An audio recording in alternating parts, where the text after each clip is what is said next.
Cricket की दुनिया में कभी कभी छोटे छोटे फैसले पूरा खेल बदल देते हैं और अब यही हुआ है भारत और न्यूजीलैंड के बीच होने वाली आगामी टी20 सीरीज में। 21 जनवरी से शुरू हो रही 3 मैचों की टी20 सीरीज के लिए टीम इंडिया को एक बड़ा झटका लगा। तिलक वर्मा, जो नंबर 3 पर अपनी आक्रामक बल्लेबाजी के लिए जाने जाते हैं, अब वो चोट के कारण पहले 3 मैचों से बाहर हो गए। ये खबर आते ही सभी क्रिकेट फैंस के दिलों में एक ही सवाल उभरा है कि अब तिलक वर्मा की जगह कौन खेलेगा। टीम मैनेजमेंट और बीसीसीआई ने सुरक्षित लेकिन गंभीर फैसला लिया। तिलक की जगह श्रेयस अय्यर को शामिल किया गया, लेकिन यही वो फैसला था जिसने टी20 जगत में हलचल मचा दी। अचानक सवाल उठना स्वाभाविक था कि क्यों शुभमन गिल को इस मौके पर नजरअंदाज किया गया।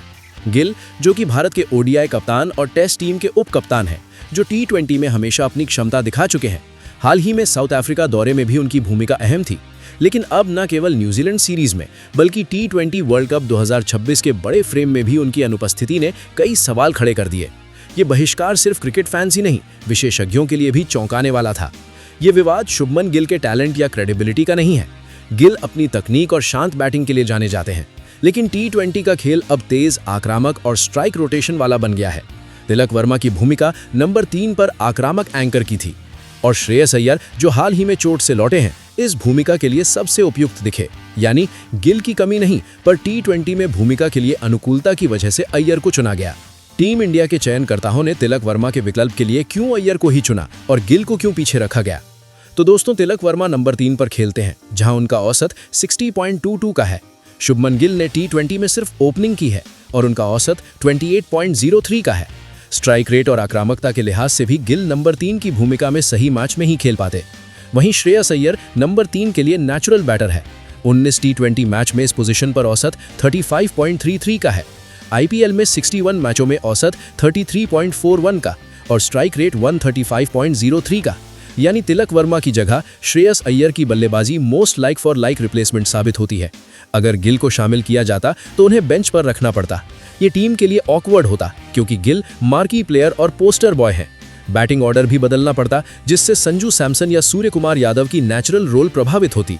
इसलिए सिलेक्टर्स ने टीम बैलेंस और डायनामिक्स को देखते हुए अय्यर को प्राथमिकता दी। श्रेयस अय्यर पहले टीम इंडिया से बाहर हुए थे, लेकिन आईपीएल में शानदार प्रदर्शन किया। 2024 आईपीएल में स्ट्राइक रेट 146.86 का, 2025 आईपीएल में स्ट्राइक रेट 175.07 का और एवरेज 50.33 का। यानी उन्होंने अपनी वापसी पूरी मेहनत और प्रदर्शन से जस्टिफाई की। जैसे ही बीसीसीआई ने तिलक वर्मा की जगह श्रेयस अय्यर को चुना, क्रिकेट फैंस और एक्सपर्ट्स के बीच बहस तेज हो गई। गिल क्यों नहीं और अय्यर ही क्यों? क्या टीम का संतुलन सही है? तो दोस्तों, शुभमन गिल का टी20 करियर इंप्रेसिव तो है, लेकिन नंबर 3 की भूमिका में थोड़ा फ्लॉड साबित हुआ। ओपनर्स के तौर पर 36 टी20 में 869 रन, एवरेज 28.03 और स्ट्राइक रेट 138.6 का, जिसमें शामिल है 1 शतक और 3 अर्धशतक। कुछ सीरीज में उनका प्रदर्शन भी बहुत इनकंसिस्टेंट रहा, जैसे 2023-24 साउथ अफ्रीका टूर के दौरान 2 मैच में एवरेज सिर्फ 4 का, 2025 इंडिया वर्सेस साउथ अफ्रीका टी20 सीरीज के 3 मैच में सिर्फ 32 रन, एशिया कप 2025 के 7 मैच में एवरेज 21.17 का। ये आंकड़े बताते हैं कि गिल का बैटिंग स्टाइल मॉडर्न टी20 के अग्रेसिव डिमांड से पूरी तरह अलाइन नहीं करता। अगर गिल को तिलक वर्मा की जगह रखा जाता तो संजू सैमसन को बैटिंग ऑर्डर में डाउन करना पड़ता, सूर्य कुमार यादव को अनफेमिलियर रोल में खेलना पड़ता, या बेंच पर बैठा मार्की प्लेयर टीम डायनामिक्स में सवाल खड़े करता। यानी गिल को चुनना आसान नहीं था।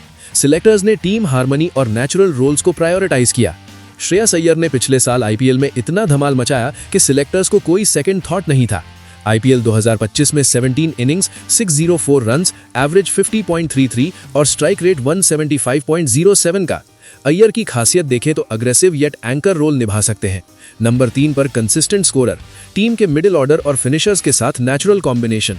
अय्यर की फ्लेक्सिबिलिटी और टी20 सूटेबिलिटी ने उन्हें best like for like replacement बना दिया। गिल के लिए कोई doubt, talent top class, but role suitability और टीम बैलेंस में अय्यर एज ले गया। क्रिकेट इंडिया में मार्की प्लेयर्स का सिलेक्शन हमेशा डेलिकेट होता है। बेंच करना मुश्किल होता है, तो वहीं प्लेइंग 11 में बदलाव फैन एक्सपेक्टेशंस और मीडिया स्क्रूटिनी को ट्रिगर करता है। गिल के इंक्लूजन से फैन बैकलैश हो सकता था, टीम हार्मनी इंपैक्ट होती और हाई प्रोफाइल प्लेयर को बेंच करना ऑकवर्ड लगता। इसलिए अय्यर को सिलेक्ट करना सेफ येट स्ट्रेटेजिक मूव साबित हुआ। अब कहानी उस मोड़ पर है जहां श्रेयस अय्यर ने खुद को साबित किया। तिलक वर्मा की चोट ने उन्हें मौका दिया और सिलेक्टर्स ने इस मौके का फायदा उठाया, क्योंकि अय्यर ने आईपीएल और टी20 सर्किट में खुद को पूरी तरह तैयार कर लिया था। श्रेयस अय्यर को इंडिया वर्सेस ऑस्ट्रेलिया सीरीज 2023-24 में खराब फॉर्म के कारण बाहर किया गया था। उस सीरीज में उनका स्ट्राइक रेट फ्लक्चुएटिंग था। कुछ रेयर इंस्टेंसेस में 180 प्लस स्ट्राइक रेट्स आए, लेकिन कंसिस्टेंसी नहीं थी। फिर भी अय्यर ने हार नहीं मानी। उन्होंने खुद को ट्रांसफॉर्म किया और ये परफॉर्मेंस सिलेक्टर्स को कॉन्फिडेंस देता है कि अय्यर नंबर 3 पर टीम इंडिया के लिए रेडी है। सिर्फ टिक कर खेलना नहीं, बल्कि मिडिल ओवर्स में स्कोरिंग भी एक्सेलरेट कर सकते हैं। शुभमन गिल का रोल हिस्टोरिकली ओपनर रहा है। नंबर 3 पर अग्रेसिव बैटिंग के लिए एक्सपीरियंस लिमिटेड है, तो वहीं अय्यर ने IPL और T20I में इस पोजीशन पर रिपीटेडली प्रूव किया। स्ट्राइक रेट, स्कोरिंग एबिलिटी और प्रेशर हैंडलिंग में अय्यर एज में। सिलेक्टर्स ने यही देखा और T20I स्क्वाड में अय्यर को प्रेफरेंस दी। तिलक वर्मा की चोट, शुभमन गिल का बहिष्कार और श्रेयस अय्यर की वापसी, इन सब घटनाओं ने भारत की T20I टीम में नए डायनामिक्स और एक्साइटमेंट पैदा कर दिए हैं। सिलेक्टर्स ने कैलकुलेटेड, रिस्क मैनेज्ड अप्रोच अपनाया। फैंस और मीडिया की बज ने सीरीज में पहले ही एक्साइटमेंट बढ़ा दी। तो दोस्तों, तिलक वर्मा की चोट ने मैदान पर ड्रामा बढ़ाया, शुभमन गिल का एक्सक्लूजन बना चर्चा का सेंटर, और श्रेयस अय्यर ने IPL ब्रिलियंस के दम पर साबित किया कि भारत के लिए हर चुनौती का समाधान वे बन सकते हैं। तो दोस्तों, आपको क्या लगता है, तिलक का सही रिप्लेसमेंट कौन है, अय्यर या गिल? हमें कमेंट में अपनी राय जरूर बताएं।